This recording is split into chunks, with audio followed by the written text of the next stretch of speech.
Thank you for today.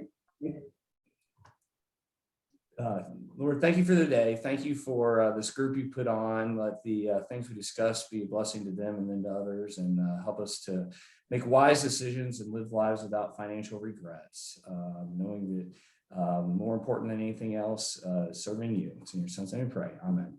All right, so let's jump on in here. And it looks like everybody's logging on around the hour. So there we go. Cool.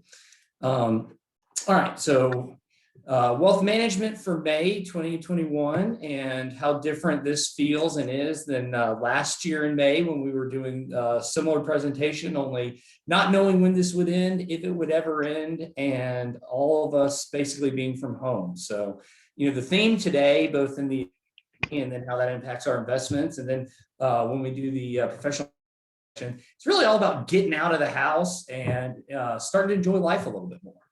So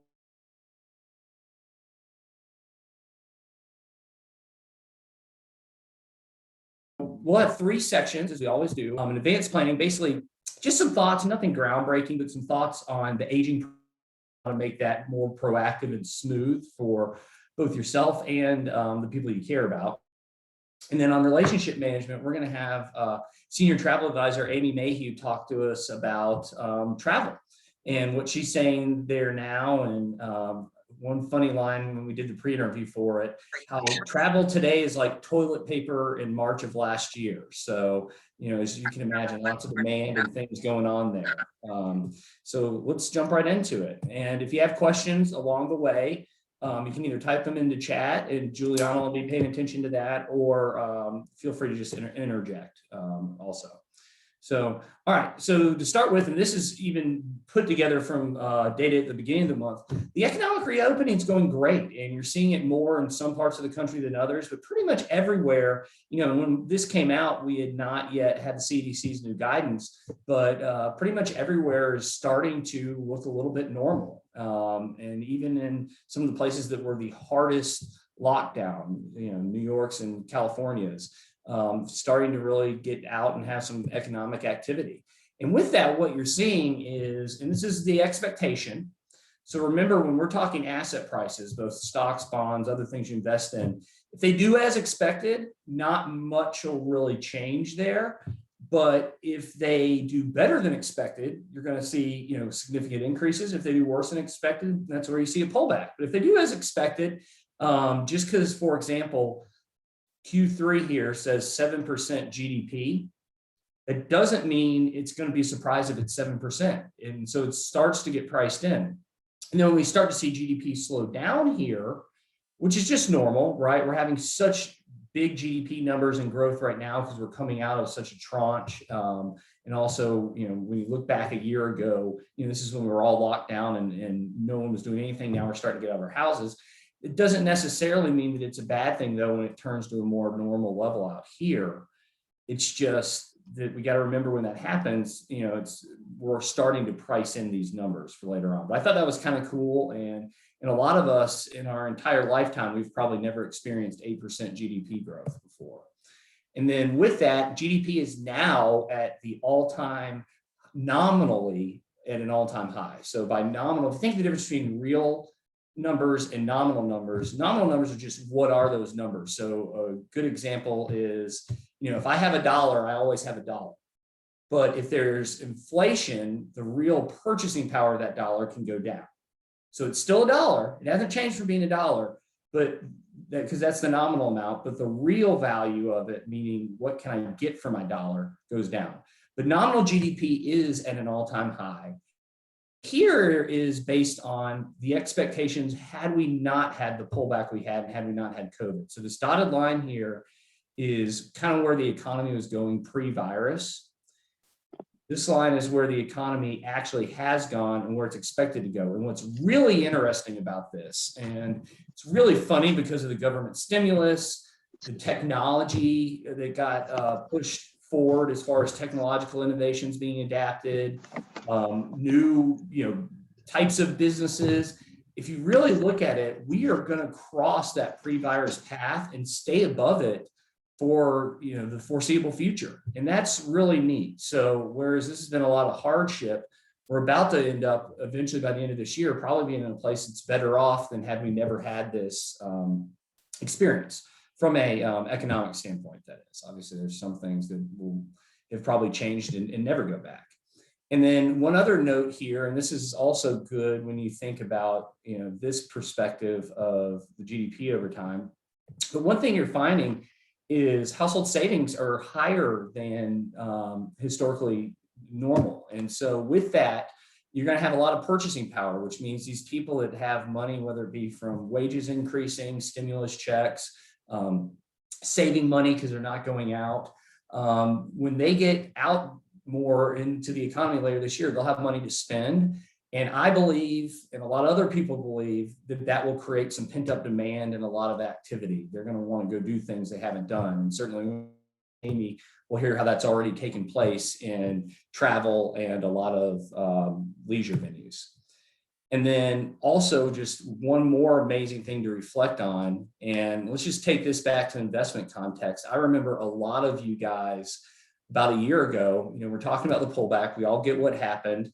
And I would get the question, when is it going to be back to where it was? Or when will my investments, if you had that high water mark, we all pay attention to it. I finally hit $1 million with my investments, for example. When's it going to be back to $1 million? Well, guess what? This time last year, I would not have thought that it was going to be back really by the end of 2020. And, I would have told you that all I was doing anyway was guessing because I don't have a crystal ball. But look how fast just in economic activity has come back. And then also in comparison, and when you think about the slow decade after the Great Recession, how long it took for the Great Recession to come back, whereas here just so quickly. And that's still important for us to reflect on. And then also what's happened much faster than the Great Recession is wages coming back. And you'll hear a lot of things about how it's actually hard to find people to come in and do a lot of the jobs businesses need. And that's true. And so that's starting to pick up how much you have to pay employees at this point in time. And then wanted to also say a large part of the personal savings that's going up is because of that income going, and that they are able to save a little bit more right now, leading back to that cash that we had talked about before.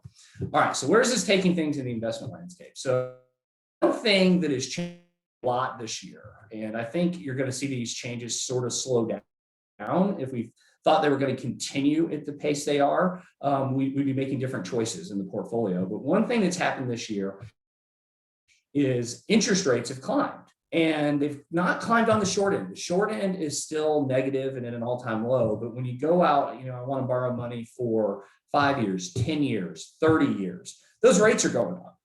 And what that'll do is put some pressure on the bond portfolio for the bonds you currently have. And, if we continue going up, we'd want to make some adjustments there. Our belief with rates going up, and you'll see a little bit here in a second about inflation, is that it's probably going to be kind of short-lived, because this inflation spike that we're seeing due to really supply chain interruptions from COVID is probably going to, towards when we get back to more normal economic activity, mellow out. And if that happens, there's no real reason for rates to keep climbing. And so what you've seen is the short end of the curve, meaning money that you borrow and pay back within a short amount of time, it's really stayed the same. But then you've had this rising of, and the way to think about reading this chart is the longer out you borrow, the higher your interest rate is, right? And so here's where we were in October of 2020, and here's where we are today, basically. And this makes sense to all of us. If you want to borrow a 15-year mortgage, they're going to give you a lower interest rate than if you want to borrow a 30-year mortgage, because it takes longer on the 30-year for them to get their money back. But one thing that this has done, if you look at the stock market, is every time this has gone up, you've had some volatility. But if you really do believe that this is going to start to normalize or settle out, you're not going to have to, there's not going to be as much volatility as there was when this is climbing. And then on the bond side, it's also made things, or maybe we can invest a little bit different towards the end of the year than we are now, but no immediate changes. And then back to that idea of inflation. So if inflation has picked up, certainly acknowledging that, certainly paying attention. I think it surprised a good number of people, and you saw a little bit of a pullback there in the hike in interest rates. But if you look at some of the areas, two of the areas that are most, and this goes right with Amy, where you're seeing the most, it's things like airfare and lodging. Yes, those are big inflation numbers right now because you went from no one doing it to a good number of people doing it.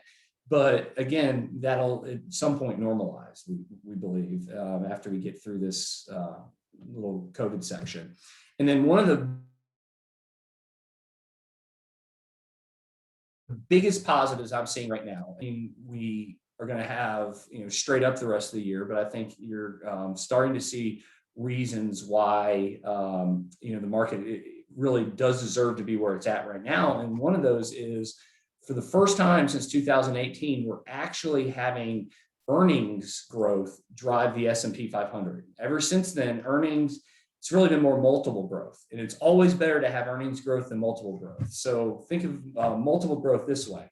I earn $100. Somebody's willing to pay me $800 for my business. Well, that's an 8 times multiple. But if you earn $100 and somebody's willing to pay you $900 for your business, that's a 9 times multiple.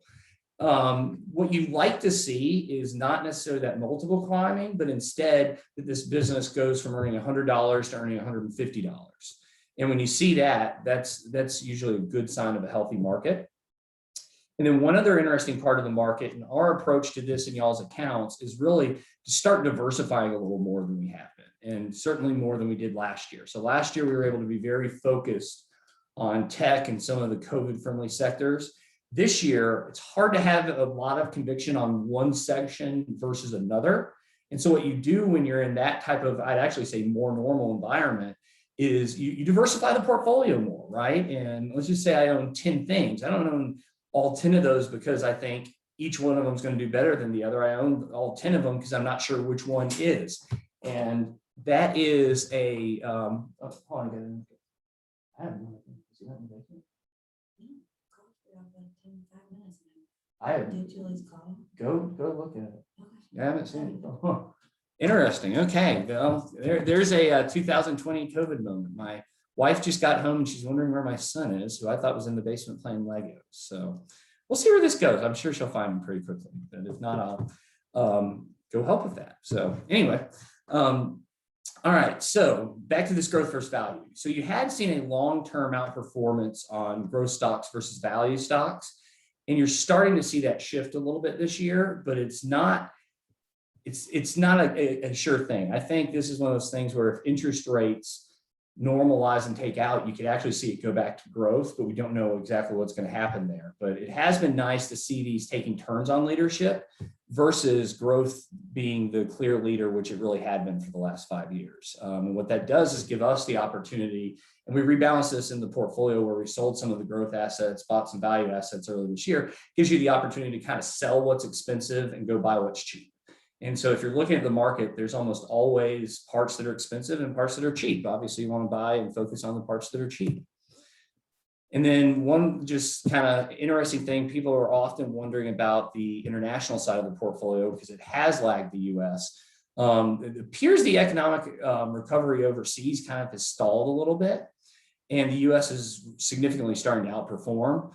Certainly have our eyes on that, but I will say with that happening, you're getting yet another opportunity where as international pulls back a little bit, it looks just that much cheaper than the United States. And it's one of those, maybe over the next 5 months, it doesn't do better, but it's very possible those stocks could, be a great investment over a 3 to 5 to 10 year time horizon. And then we got this tax bill that's out here. And here's what I want to say about the tax bill. I'm going to wait and see what's passed before I start making any planning changes. Obviously, we can give you this slide. You can Google this and see it. I personally think, and a lot of this is coming from a very high-end CPA, did a workshop I attended recently, certainly, knows, lobbyists and people of that nature.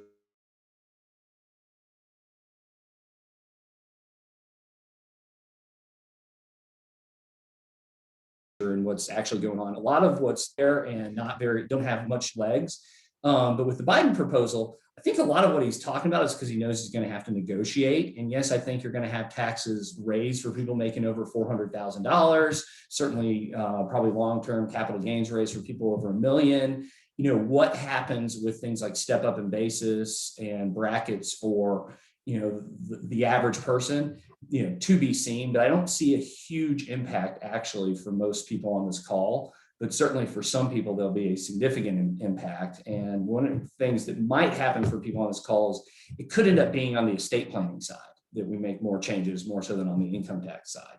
But we'll keep watching that. And one thing I've learned about politics is don't put too much energy into figuring things out until they actually get passed, because you could get all excited about something like raising the ordinary income rate from 37 to 39.6. And then it never ends up happening. So we'll see. And certainly having Republicans in the position they are in the Senate, I think will slow anything down. All right, so that's it on investments for right now. Any thoughts or questions before I jump into a planning idea?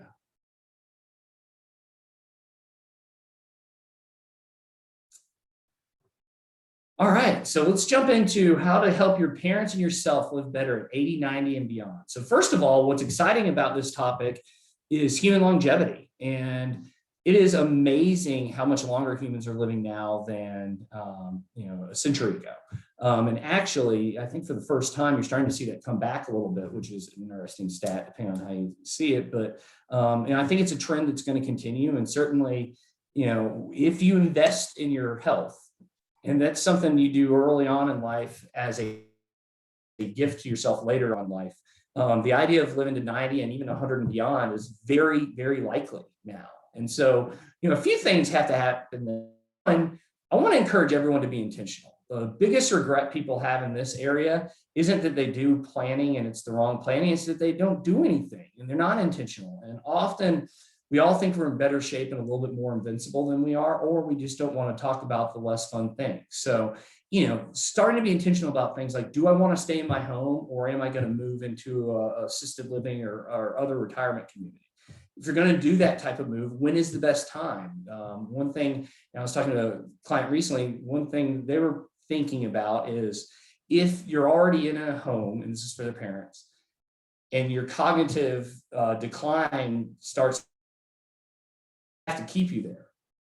If the cognitive decline happens while you're in your home and then you try to go somewhere, they can reject you and tell you have to go to a nursing home versus assisted living. And if you're a person that wants to be in assisted living versus the nursing home, that might be a problem. And so, thinking ahead on when are these changes going to be made, how to do them.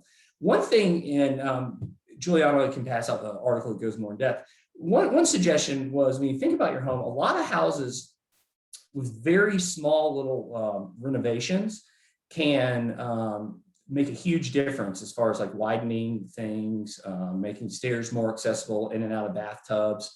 And then the other thing is early on, and this is something as a advisor we sometimes see happening in meetings. Also, certainly, when you're watching your parents, be careful and watch out for early signs of cognitive decline, because if you live long enough, it happens to all of us.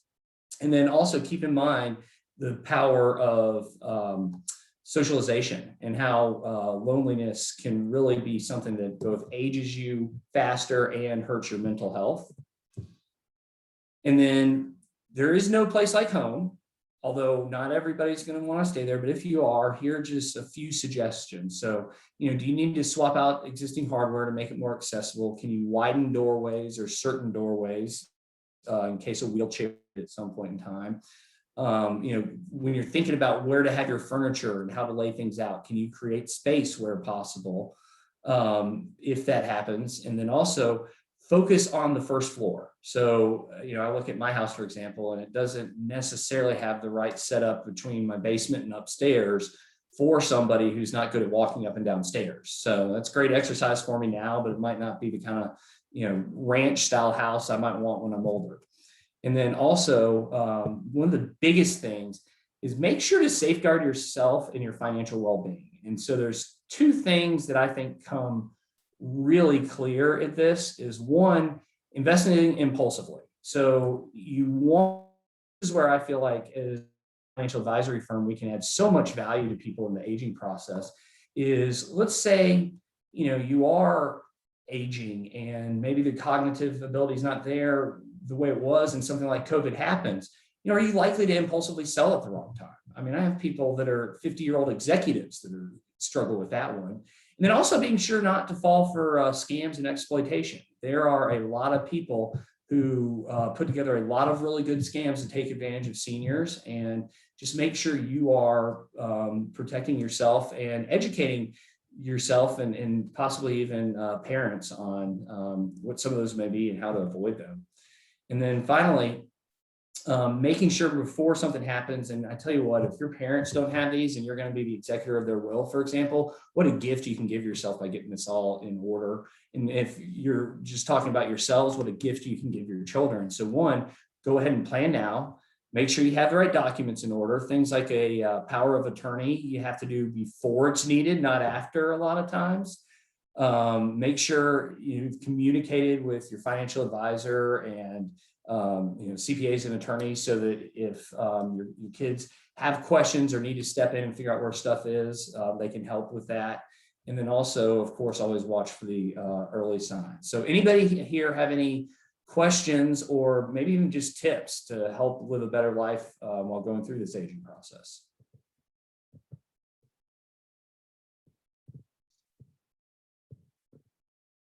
All right, well, then make sure you wash and moisturize your face also. That'll help you age better as well. I'm just teasing. All right, so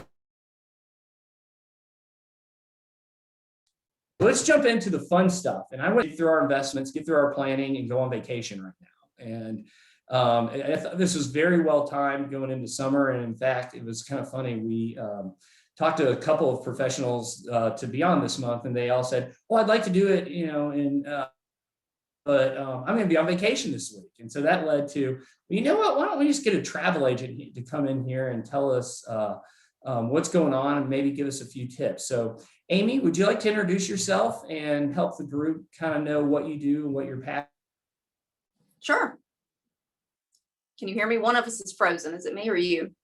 Go ahead, Amy. You. Okay, good deal. I think I froze for a second. So I'm Amy Mayhue. I am actually in Mississippi and am out of Magnolia Travel Group, which is a local travel agency here. Been there about 4 years or so, and specialize in family and couple vacations, whether it is an adventure, a ski trip, an all-inclusive, Europe, Hawaii, that sort of thing. Love doing it. It's a lot like, there's some similarities to what David does as far as what being a travel agent involves, and why you would use a travel agent, as far as expertise, convenience, advocacy, and treating you as a person and not as a number. So it was kind of interesting listening to David talk before I got on. I was like, this really, is kind of a parallel thing. It's all about relationships when you work as a travel agent, and getting to know the person, their desires, what they like, and then helping them plan a trip that is going to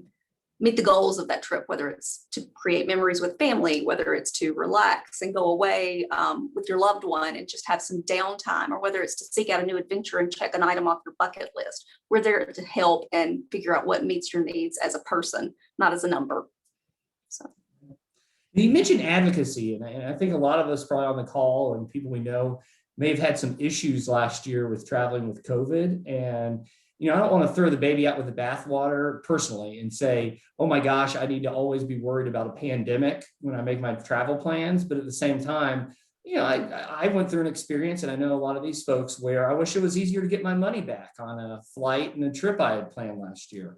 Tell us about the advocacy aspect and where you see that going, kind of in the future now that we're on the other side of this pandemic.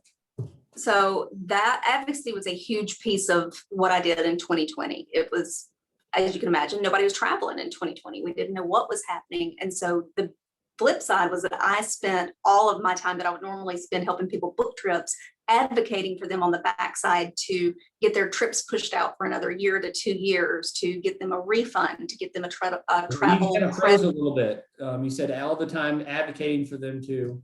Oh no. I spent all of my time last year advocating getting trips rebooked for the next year or 2 years. I have one person who we planned her trip in 2019, and she's finally traveling next week. So advocating for rescheduled travel, advocating for refunds, advocating for vouchers. I had some instances last year where we didn't think the person was going to be eligible for a refund.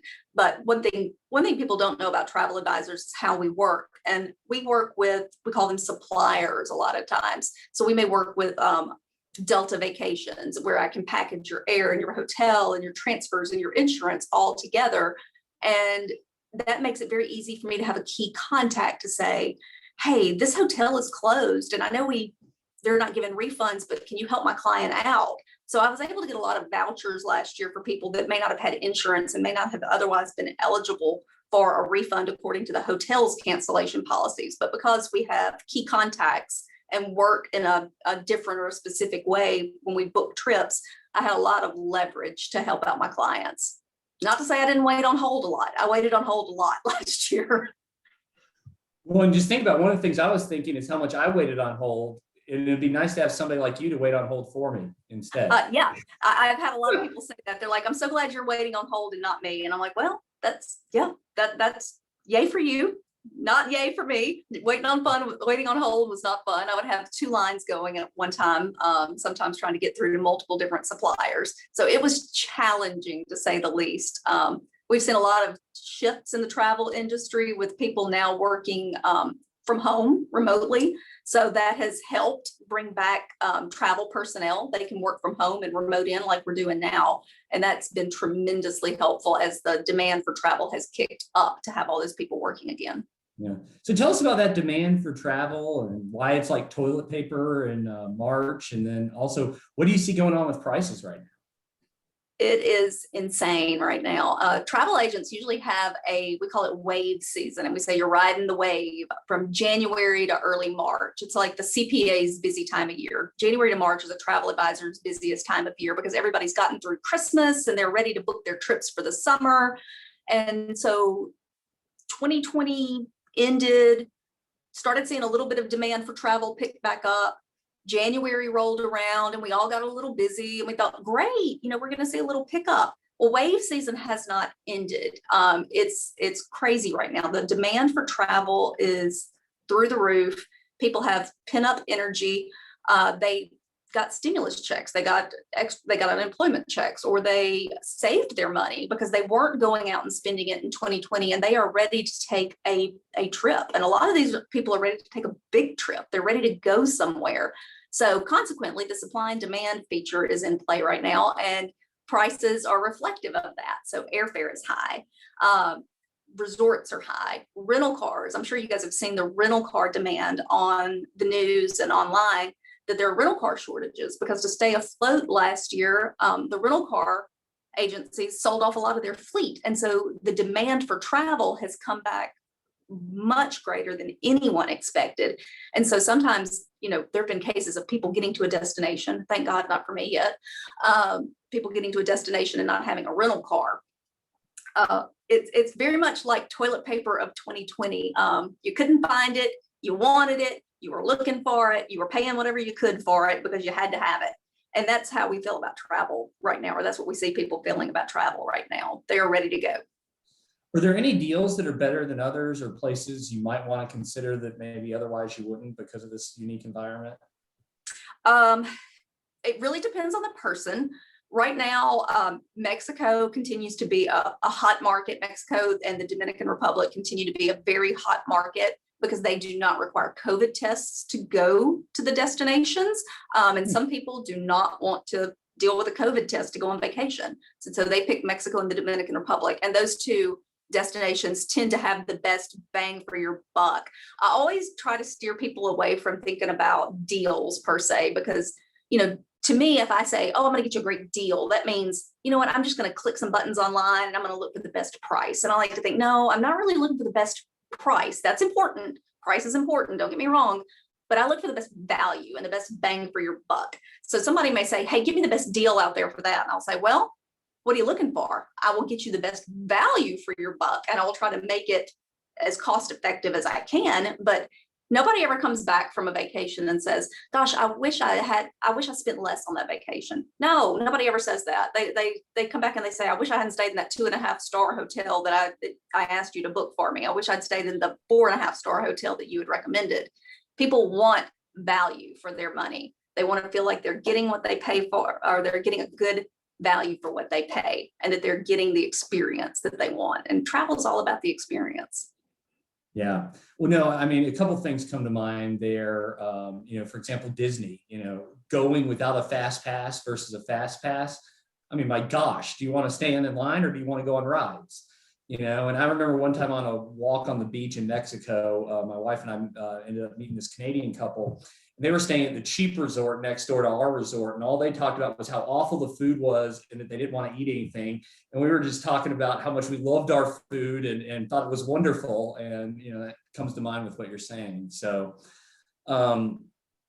let me ask you this. What type of trips, and we can go, any direction you want on the Mexico Dominican stuff if we do, or just other types of trips, but what types of trips are most important to use a travel agent on versus just booking it yourself or finding a hotel, on Expedia or whatever? That's a great question. So that kind of is what travel agents are dealing with right now. In the age of the internet, is why would I use a travel agent instead of why would I book myself online? And certainly there are some instances where you're very comfortable and you should definitely book yourself online. Like if you have been to, I don't know, let's say Chicago. If you've been to Chicago 100 times and you understand the flight system and you understand which hotel you want to stay at and how to get there, by all means, jump online, book yourself at the Four Seasons in Chicago and go for it. You don't necessarily need a travel agent for that. You may want one to save you the time of doing it, and that's absolutely great. I say you typically need a travel agent if you are inexperienced, particularly if you are inexperienced in traveling out of the country. I actually recommend a travel agent if you're traveling out of the country at all, because one thing that we can typically get for your travels is cancel for any reason insurance. And that has proved to be invaluable during COVID, to be able to get your money back. A lot of insurance options that are out there will give you a voucher for future travel, or they will only let you get your money back if you meet certain stipulations, like you had a documented illness from a physician, or you had a death in the family, or you lost your job. But that cancel for any reason insurance clause has proved to be wonderful. Let's say you were getting ready to travel and you just didn't feel comfortable with it, and you didn't really have a specific reason, but you changed your mind and you didn't want to go anymore. You could get your money back from it. And that is one reason to definitely use a travel advisor. I am not familiar with any insurance policies out there that can be booked outside of a travel agent that have that cancel for any reason clause, particularly important for your international travels. I would also say your multi-destination travels throughout the US. If you want to do a multi-stop, I have clients actually that flew out today going to Alaska, and they are doing a driving tour of Alaska, and they used me for that. And we put together a lovely week-long driving itinerary that involves planes, trains, and automobiles. They're doing a flying tour, a helicopter tour, a train tour, and they're driving for a week in Alaska. And so a multi-destination, multi-stop itinerary with lots of complex components is always good to have a travel advisor help you out with that piece. Yeah. We know, in thinking back on the aging well that we talked about earlier, I remember one trip we were supposed to go on as a kid. We were supposed to go to a Florida destination, ended up just going to, I think, like the Georgia coast so we could drive back. But the reason it changed versus going somewhere far away is my grandfather fell and had to go into the hospital, and my mom didn't want to have, she wanted to be able to get back if needed. While going through some stuff that was on it, and you think about that, and that's possible, or as a parent, you never know when your kids are going to need you, and you have to change your travel plans. And then there's all kinds of other, obviously negative things like COVID that can happen. But yeah, that's a good perspective there. Tell me, do you ever work with Airbnbs, or is it always through like name brand hotels and things like that? Ooh, that's a hot topic right now. Some agents do and some agents do not. And I'll give you the perspective on both. Airbnb and Vrbo or VRBO are not vetted out. You don't know what you're going to get when you go into either of those environments. You could have a lovely appearing VRBO or Airbnb online, and you get there and it's a piece of junk. And I have no way to vet that out before you get there. And so that's the negative. And we try not to. We have a few suppliers that carry some vacation homes, and we try to book vacation homes if we're booking them as a travel agent through those vetted out suppliers, because we know that they have checked them out. The quality is there. They're not pieces of junk, basically, when you get there. Now, will I say, whenever I get a request for the Florida Gulf Coast, I tell people just go to Airbnb or VRBO, because that's where everything is on the Florida Gulf Coast. That nobody works with travel agents down there. So there are going to be some destinations that are really hard, like Gatlinburg, that sort of thing. There's not a lot of demand for travel agents because the VRBO and Airbnb demand is so high there. And so many of those properties are just owner owned. Yeah. Okay, cool. So what are some trends you see going? Because obviously, it's kind of like this whole, are we going to work from home or not thing, right? It's hard to sit where we are now. We're in the middle of COVID. And I remember, somewhat into COVID, people are like, no one's ever going back to the office. And now look at this. We're all kind of going back to the office, but in a little bit, maybe different fashion, maybe work from home some days and in the office other days. What kind of trends from this environment do you think are going to stay with us for travel versus go away and back to normal? I mean, will we always be wearing a mask on a plane? I don't know. Well, the middle seats aren't being blocked on most airlines anymore. So I think we're going back toward normal with that a little bit. One thing you did say about working from the office versus working from home is we saw a large increase in the connectivity of these resorts in the Caribbean and in Mexico. They upped their Wi-Fi capabilities significantly in an attempt to lure people working from home. They said, why would you work from home when you can work from the beach? I've got lovely, and they were given extended stay specials and everything. They're not having to do that so much right now. Now the demand has picked back up, but initially they would give you, 2, 3 week, 4 week specials to come and stay at their resort and work from the beach. And it was quite nice for them. So that's been a very good perk that I think we'll see. I think we'll see the increased connectivity stay as they realize that people are having more options to work remotely. That's been great. I have personally seen an uptick in the amount of people asking for couples vacations. People were with their kids last year. We're kind of sick of our kids at this point and we want to get away.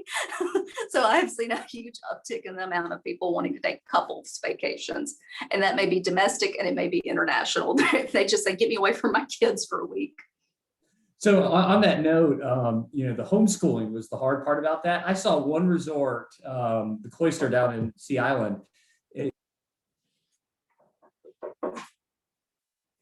Here in Georgia, they were offering that they would there, or you stay at a place by it. You drop your kid off, they do a classroom, homeschool your kid for you. Then at the end of the day, you pick them up. But I thought that was so funny. What about sanitation stuff? Or go ahead. Oh, some of the resorts actually had mobile classrooms set up to bring your kids as well. They had, they would call them tutors, and they would have little laptops set up so that you could bring your kids and let your kids Zoom into their classes. That is awesome. Yeah. My kids tried to talk me into doing that, and it was a no-go because I knew once I got them to the beach, it wouldn't happen. And that's why these investment plans are so important. We got to get people with enough money to actually do stuff like that, right? Yeah. How about Disney? Tell us about that, because I know from this call and a lot of people on here and folks we talk to, that's one of their favorite places with their grandkids, and they'll. A big trip for some of our clients has often been taking their kids and grandkids to Disney. What are some thoughts on that? If you want to go to Disney, you better book early and you better book soon, and definitely use your travel advisor for that. It's much easier, and your travel advisor can help with restaurant planning. When Fast Passes open back up, they can help with the Fast Pass planning and that sort of thing. But the demand is huge. In fact, our agency had a group message going yesterday that there were no resorts left at Disney World for Thanksgiving. It's sold out. It's full. So people are going back in droves. And I think particularly now, just last week, they announced that you don't have to wear masks outside. So the demand shot up even more after that. And it's booking very far in advance. So if you want to go, you definitely need to pre-plan that. Gone are the days that we can just show up at Disney and, not have pre-planned it. Yeah. What are some interesting locations that you've done for clients or think about that maybe people wouldn't think of, or even, maybe really good in this environment and time? So like a good example, when we were talking, you were saying Yellowstone was a place that you surprisingly saw a huge tick up back, during COVID. And obviously, you think about Yellowstone, what you do there, that makes a lot of sense. What are some unique experiences that maybe people aren't aware of?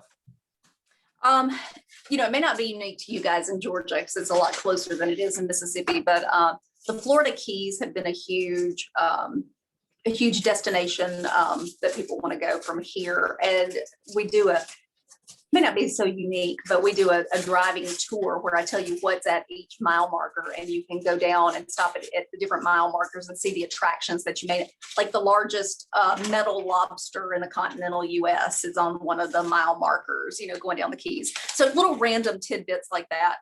National parks remain a huge draw. And there's some unique experiences there, like the mule ride to the bottom of the Grand Canyon, spend the night at the bottom of the Grand Canyon and ride your mule back out again the next day. So there's some definitely unique experiences there as well. Wellness resorts in the Caribbean are also taking off. So there's resorts that with yoga focus, healthy eating focus. So there's a lot more niche and specialty trends that we're starting to see kick up. And there's some domestically that have that focus as well. So we're starting to see some of those more specialized areas of travel pick up. And then adventure, Costa Rica, huge. Costa Rica is a huge family destination right now because you can do the rainforest, the cloud forest, the jungle, and the beach all in one trip, and can have a very wide array of experiences while you're there. Yeah. Let me just ask you, because I'm curious, I've never been before, the Florida Keys, price-wise, is it super expensive or moderate? I don't know, but I've always perceived it as being a relatively expensive destination. If you'd asked me a year ago, I would have said, oh, it's very reasonably priced, but I'm seeing double the price right now compared to what I was in 2019 and 2020. There are a variety of accommodations. I would say there's not a ton of value accommodations. If I think value, moderate, and luxury, everything is more to the moderate to luxury end in the Keys. And it also depends on if you're traveling with your family, the age of your kids. You may not want to go to Key West per se and spend your entire time in Key West because your kids are going to be bored after about 3 days if they're little kids. Some of the activities down along the Keys, going up and down the Keys, are probably going to be a better fit if you're a family. And those are things that we talk about when you say, hey, I want to go to the Keys. Okay, did you know the Keys don't have huge sandy beaches and there's a lot of rocks? You got to get out into the water. So there's all sorts of questions and determining if the Keys are really what you want to do. Yeah, no, that makes sense. Like when I've looked at the Keys online, it seems very hard to understand one key from the other unless you've been on the ground and doing it. Okay, cool. Let's see. What else should I have asked you that I haven't? And then I'll share a little story and let's open it up to the group here. But is there anything you can think of? I think we covered most of it. Okay, cool. Well, I just wanted to give you a testimony. So I recently booked a trip with Amy, and I tell you what I loved about it so much is I had no idea. So what we were really looking for is a all-inclusive resort in Mexico, but with a separate sleeping area for my wife and I and the kids, right? Because when we're all sleeping in one room, nobody sleeps, and that's not a good vacation. And so, she was able to figure out where had that a lot easier than I was able to. And it was a great experience to, get what I want and hopefully, an awesome upcoming trip. So anyway, thank you so much, Amy. We really appreciate it. Yeah. You were super easy. Well, it was an easy trip. I could have had next time I'll give you something more complex, multi-destination, fly into Vegas, fly out of Phoenix, and go to the Grand Canyon along the way. Check. Done it. Yeah, and how do you make Vegas family friendly too? It's kind of like Key West. But does anybody have any questions or anything you guys would like to ask Amy? I mean, I'm sure that if this bores anybody with the questions, they can just drop off. But some of y'all might even have destinations in mind, like, hey, we're really trying to do, California, or I thought about the U.S. Virgin Islands. So feel free. Does anybody have anything they'd like to ask before we wrap up?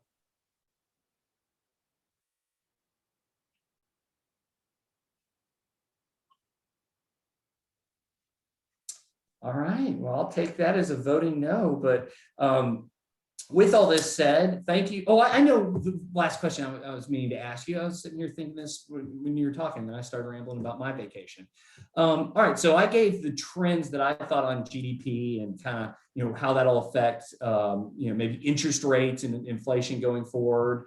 Obviously that impacts the portfolio a little bit. If people are looking at these prices now, and I realize it's a crystal ball, just like I can't tell you where the economy is going to be in a year. I can tell you my prediction, but I can't tell you.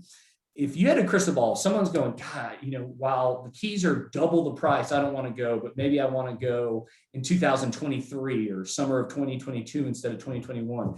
Is there a time in the future you think prices on travel are going to normalize a little bit more? I do, especially for domestic. I feel like by 2023, we will see domestic travel start to come back down as people travel this year. And I think next year is going to be really busy as well. I feel like we will start to see it normalize more in 2023. European travel has not completely picked back up. I've started getting a few requests, like as Greece has opened. I'm working on a honeymoon to Greece right now.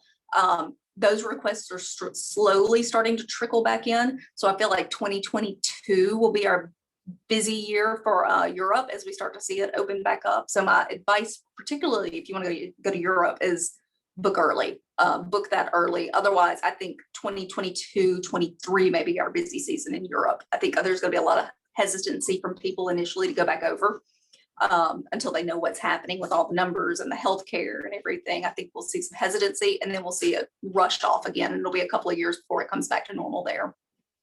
Okay, cool. So that's interesting to hear and know, because if there's certain trips that you can put off, people might want to do it. And then there's other trips where, like I'm thinking, kids at Disney, for example, there's just, you want to go before they get to a certain age, right? Or, if you have a kid that's about to graduate from college and you want to do that one last family trip beforehand, that might not be worth putting off. It might be worth just biting the bullet. But all right, well, good. Well, we'll have you back on in 2023 and see if you're right. And probably have a much different conversation at that point in time. I'll be like, can we now go to buffets again and not have somebody serve us?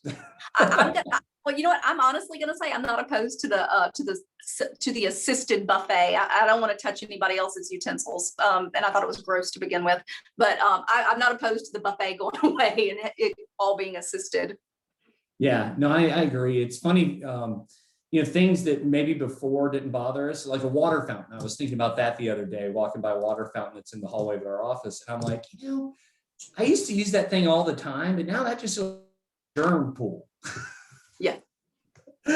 So it'll be interesting how long, those types of thoughts stay in our mind, or do they? So, all right, guys. Well, I hope everybody got a lot out of this and enjoyed your time on the webinar today. As always, thank you so much for the partnership with us here at Merit. We really enjoy working with you all and truly wish the best for yourselves and your families. So go out and have a great. If you have travel plans, I hope they go wonderful. If not, then certainly maybe consider it. And if any of y'all need to talk to Amy about stuff, I'm sure she'd be happy with you reaching out, or contact me or Juliana and we can connect you. But one thing actually, Amy, this is one thing I forgot to ask you that I probably should. So if the clients work with you, sometimes they would pay you, but a lot of times it's the same price. Yes. Yeah. Can you, I think I froze. Oh, I was talking about compensation for a travel agent. I was going to say, great question. The same price and just the hotel pays you, right? So they don't even have to come out of pocket. That's a great question. Yeah. Travel agents mostly work on commission. So we get paid on the backside from our suppliers, whether I bundled your package together through a supplier or whether I booked it directly through a hotel. We typically, I'm going to say 90% of the time, get paid a commission. Some travel agents charge a planning fee, some don't. I will charge a planning fee if it's going to be a complex multi-destination itinerary. If you're going to go to Europe and I'm planning 10 days through Italy where you're on and off trains and getting transportation arranged from train station to hotel to train station to the next hotel, we'll charge a planning fee for something like that, or a national park trip where you're having multiple destinations and you're, heading across South Dakota down to Yellowstone, back to Salt Lake City. there's not a lot of commission in those type things. So you will have some, agents that build in a planning fee for that. All right. Well, cool. All right, guys. Well, everybody have a great summer, and we'll see you next month. Thanks. All right. Thank you.